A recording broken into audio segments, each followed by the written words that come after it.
दोस्तों, यह कहानी बड़ी ही शिक्षाप्रद, महत्वपूर्ण और ज्ञानवर्धक है।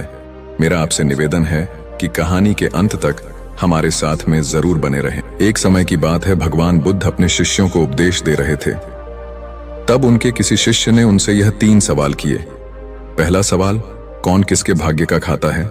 दूसरा सवाल, संसार का सबसे बड़ा बलवान कौन है? तीसरा सवाल, जो अपनी बात से मुकर जाता है उसका अंत में क्या अंजाम होता है? तब गौतम बुद्ध कहते हैं, तुम्हारे यह तीनों ही प्रश्न बहुत ही महत्वपूर्ण हैं, क्योंकि इन तीनों प्रश्नों के उत्तर हर मनुष्य को जानना जरूरी होता है। इसलिए मैं तुमको एक कहानी सुनाता हूं। उस कहानी में तुमको तुम्हारे इन तीनों प्रश्नों के जवाब मिल जाएंगे। कृपया तुम इस कहानी को ध्यान लगाकर सुनना। एक जंगल में एक विशाल बरगद का पेड़ था। उस पेड़ पर एक बाज पक्षी रहता था। उस बरगद से थोड़ी ही दूर पर एक बिल था। उस बिल में एक सर्प रहता था। फिर एक दिन जैसे ही सर्प बिल से बाहर निकलने लगा तो उस सर्प को वह बाज पक्षी देख रहा था। जब सर्प बिल से बाहर निकलने लगा तो उसी समय बाज सर्प पर झपटा, परंतु सर्प अपने बिल से अधिक बाहर नहीं निकला था, इसलिए वह वापस बिल में चला गया। फिर थोड़ी देर बाद सर्प ने अपना मुंह बिल से बाहर निकाला और देखने लगा कि बाज पक्षी यहीं पर है या कहीं पर चला गया।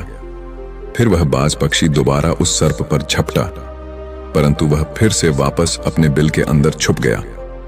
जैसे ही सर्प अपने बिल से बाहर निकलने का प्रयास करता तो बाज उस पर हमला करता और उसे उठाकर ले जाने की कोशिश करता। बाज मन में सोच रहा था कि जब भी तू बाहर निकलेगा तो मैं तुझे अपना भोजन बना लूंगा, और सर्प उस बाज के डर से बिल में छुपा रहता है। जब सर्प को उस बिल में रहते हुए काफी समय हो जाता है तो सर्प मन में विचार करने लगता है कि यदि राजा विक्रम कहीं से आ जाए तो वह दूसरों के कष्टों का हरण करते हैं, और राजा विक्रम ही ऐसे हैं जो मुझे इस बात से बचा सकते हैं। राजा विक्रम को याद करता हुआ सर्प उस बिल में छुपा रहता है, और जो भी उस मार्ग से निकल कर जाता तो उससे सर्प कहता कि भाई, कोई मेरी बात राजा विक्रम तक पहुंचा दो, या मुझे राजा विक्रम से मिला दो तो मैं उसका जीवन भर एहसानमंद रहूंगा।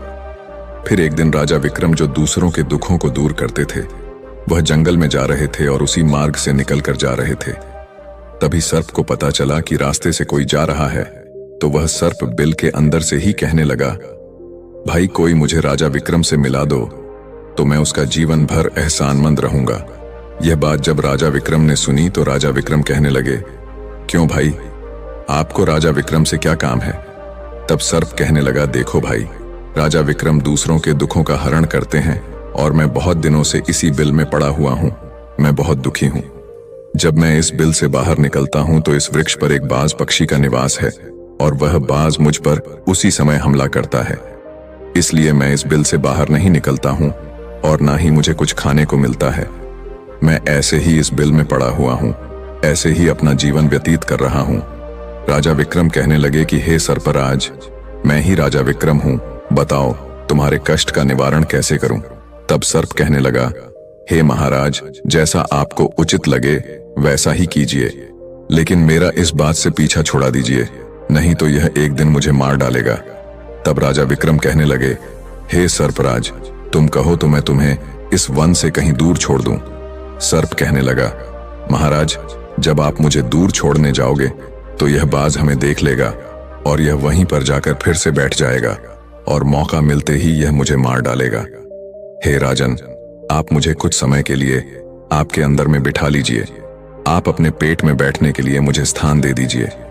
तब इस बाज को पता नहीं चलेगा कि सर्प कहाँ गया, और तब मैं आपके साथ इस वन से बहुत दूर चला जाऊंगा, और आगे जाने के बाद मैं आपके पेट से बाहर आ जाऊंगा। तब राजा विक्रम कहने लगे, ठीक है सर्पराज, आप मेरे पेट में प्रवेश कर जाइए।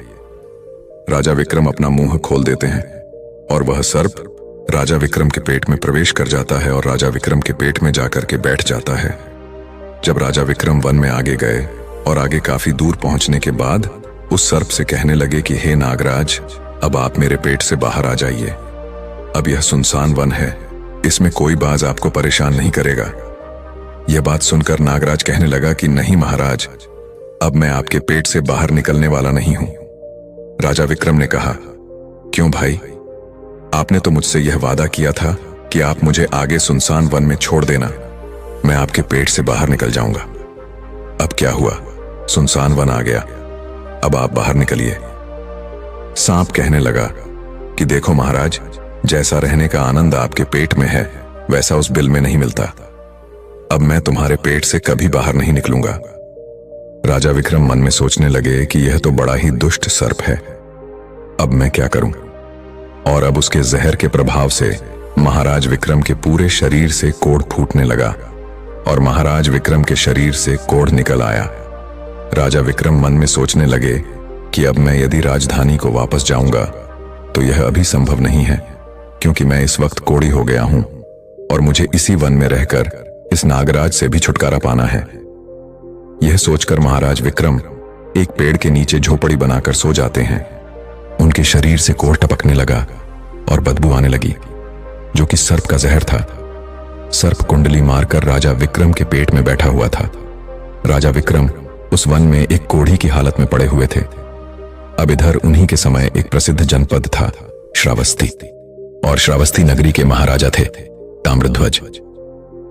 महाराज ताम्रध्वज की 3 पुत्रियां थीं और राजा ताम्रध्वज बड़ा अहंकारी और बड़ा ही अभिमानी राजा था। फिर एक दिन उसने अपनी तीनों बेटियों से पूछा कि बताओ बेटियों, तुम किसके भाग्य का खाती हो?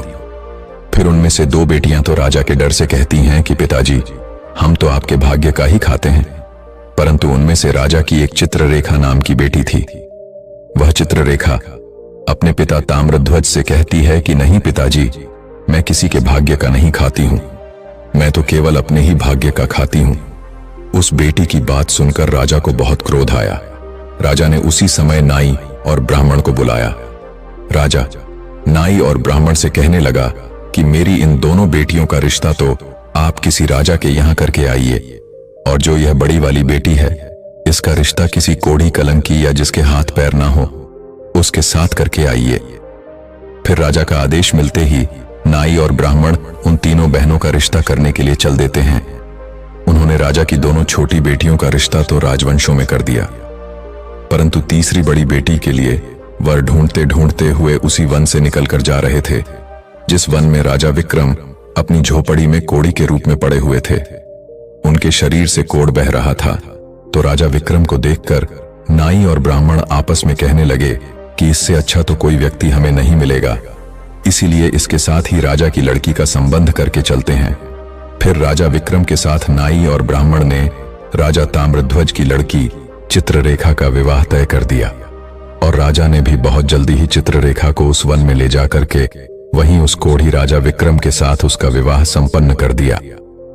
राजा विक्रम जैसे महापराक्रमी राजा समय की चपेट में आ गए और एक कोढ़ी का जीवन गुजर कर रहे थे। वह लड़की बड़ी ही पतिव्रता थी। वह अपने पति राजा विक्रम की सेवा करती थी, और वह दोनों छोटी बहनें जो थीं वह बड़े बड़े राजाओं के घर में गई तो वह तो आराम की जिंदगी जी रही थी, लेकिन चित्ररेखा राजा विक्रम के साथ दुखी जीवन काट रही थी। कहते हैं जो अपने नियम और सिद्धांतों पर रहता है और जो धर्म का पालन करता है, ईश्वर हमेशा उसे सुखी रखना ही पसंद करता है। भगवान उसे हमेशा आनंद प्रदान करता है। इसलिए उस झोपड़ी में रहते रहते चित्ररेखा को राजा विक्रम के साथ बहुत दिन बीत जाता है। उस झोपड़ी के पास एक पीपल का वृक्ष था और उस वृक्ष के नीचे एक दूसरे सर्प का बिल था। एक रात राजा विक्रम सो रहे थे और रात्रि का समय था तो चित्ररेखा महाराज विक्रम की सेवा कर रही थी। उसी समय उस बिल से एक सर्प बाहर निकलता है और बाहर निकलकर जो राजा विक्रम के पेट में सर्प था उस सर्प से कहने लगता है, अरे दुष्ट, अपने वचन से मुकर गया। तूने तो महाराज विक्रम से कहा था कि मैं दूर वन में जाकर तुम्हारे पेट से बाहर निकल जाऊंगा, और तू ऐसे परोपकारी राजा के पेट में जाकर के बैठ गया। तुम्हारे जहर के कारण राजा के पूरे शरीर से कोढ़ निकल आया। अरे तुझे शर्म नहीं आई कि तूने कितना गलत काम किया है? इतने समय में राजा विक्रम न जाने कितने ही जीवों का दुख दूर करते वह सर्प आगे कहता है, यदि कोई सुन रहा हो तो मैं तेरे मरने का उपाय बताता हूं। यदि कोई गंगा जल ला करके इस राजा को पिला दे तो तेरे उसी समय 100 टुकड़े हो जाएंगे और मल के रास्ते से बाहर निकल जाएगा।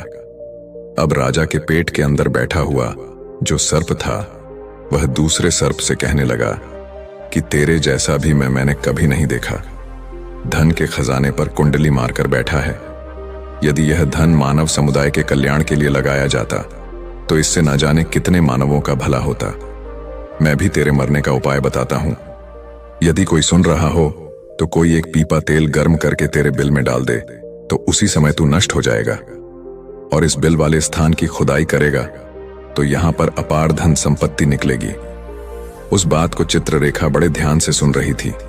चित्ररेखा के मन में विचार आया कि यह राजा विक्रम है और इनके पेट में एक सर्प बैठा हुआ है, इस कारण महाराज के शरीर से कोढ़ निकल रहा है।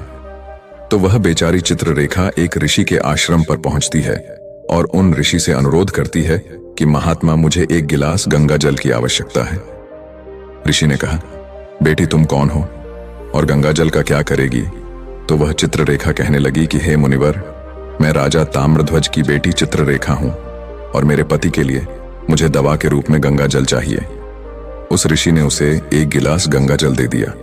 अब चित्ररेखा गंगा जल लेकर जल्दी ही महाराज विक्रम के पास पहुंच गई और पहुंचकर महाराज विक्रम से कहने लगी कि महाराज, यह दवाई है, आपके कोढ़ को सही करने के लिए आप इसे ग्रहण कीजिए। राजा विक्रम उस गंगा जल को पी गए और जैसे ही राजा विक्रम ने उस गंगा जल का पान किया तो उस सर्प के उसी समय 100 टुकड़े हो गए। जो सर्प पेट में था वह सर्प नष्ट हो गया। वह धीरे धीरे राजा के शरीर से मल के रास्ते से बाहर निकल आया। अब तो राजा का कोढ़ भी धीरे धीरे सही होने लगा और कुछ ही दिनों में राजा का कोढ़ बिल्कुल ठीक हो गया। राजा का पूरा उपचार हो गया। राजा पहले की तरह स्वस्थ हो गए। फिर एक दिन राजा विक्रम से चित्ररेखा कहने लगी, हे महाराज, मैं एक स्त्री हूं, इसलिए शहर में नहीं जा सकती हूं। आप शहर में जाइए और एक तेल का पीपा लेकर आ जाइए। राजा विक्रम कहने लगे कि चित्ररेखा, उस तेल का तुम क्या करोगी? चित्ररेखा ने कहा, महाराज, आप पहले तेल का पीपा लेकर आइए, फिर मैं आपको बताऊंगी। फिर चित्ररेखा की बात सुनकर राजा विक्रम बाजार में जाते हैं और वहां से एक तेल का पीपा लेकर आते हैं।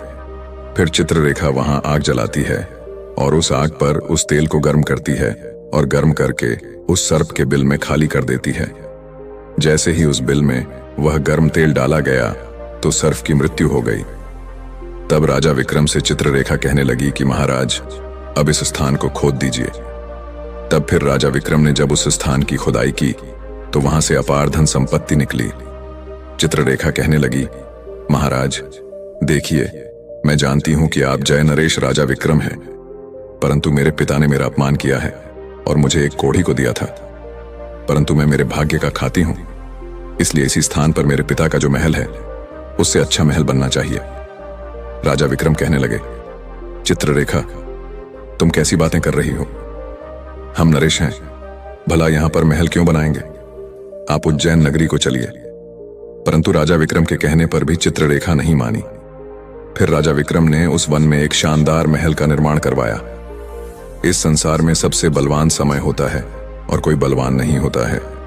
जिसका समय अच्छा होता है वह आगे बढ़ता रहता है और जिसका समय खराब हो जाता है, जिसका समय विपरीत होता है, वह पतन की ओर अग्रसर हो जाता है।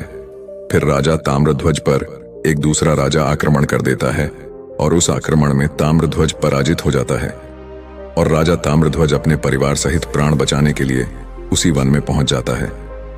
जब वन में राजा भूखा प्यासा भटक रहा था, फटे हुए वस्त्र और भूख से पीड़ित और प्यास से राजा का गला सूखा जा रहा था, तो राजा घूमते घूमते उस चित्ररेखा और राजा विक्रम के महल के नजदीक से गुजरता है। तो चित्ररेखा अपने पिताजी को पहचान जाती है। चित्ररेखा ने अपने एक सेवक को भेजा और सेवक भेजकर महाराज ताम्रध्वज, जो कि एक फटी हुई हाल में थे, उनके पास वस्त्र नहीं थे, उन्हें बुलवाया। ताम्रध्वज ने सोचा कि यह न जाने कौन है और हमें क्यों बुला रही है। जब राजा ताम्रध्वज उस लड़की के पास पहुंचे तो लड़की को पहचान लिया। चित्ररेखा ताम्रध्वज से कहने लगी कि पिताजी, मैं वही चित्ररेखा हूं और मैं आपसे यह कहती थी कि मैं मेरे भाग्य का खाती हूं। देखिए, मैं मेरे ही भाग्य का खाती हूं, आपके भाग्य का नहीं खाती हूं। आपने मुझे एक कोढ़ी को दिया था, परंतु मेरे भाग्य में तो एक सम्राट लिखा था। देखिए पिताजी, मैं उज्जैन नरेश राजा विक्रम की पत्नी हूं। राजा ताम्रध्वज मन में विचार करता है और अपनी उस लड़की से अपने अपराध के लिए क्षमा मांगता है। इस संसार में सबसे बड़ा बलवान समय है और हर कोई व्यक्ति किसी दूसरे के भाग्य का नहीं खाता है। हर कोई यह सोचता है कि यह मेरे भाग्य का खा रहा है, लेकिन नहीं, कोई किसी के भाग का नहीं खाता है। जो कोई खाता है वह अपने भाग्य का ही खाता है। हर दाने दाने पर खाने वाले का नाम होता है। आप यह ना सोचें कि हम किसी को खिला रहे हैं। आप किसी को खिलाने वाले कौन होते हैं? इस संसार को खिलाने वाला तो एक ही है, और वह है परमेश्वर। जो अपनी बात से मुकर जाता है उसका अंत वही होता है जो राजा विक्रम के पेट में बैठे हुए उस सर्प का हुआ था। अंततः वह विनाश को प्राप्त होता है।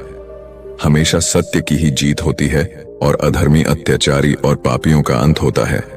इस तरीके से राजा विक्रम और उसकी पत्नी चित्ररेखा ने राजा ताम्रध्वज का बड़ा स्वागत किया।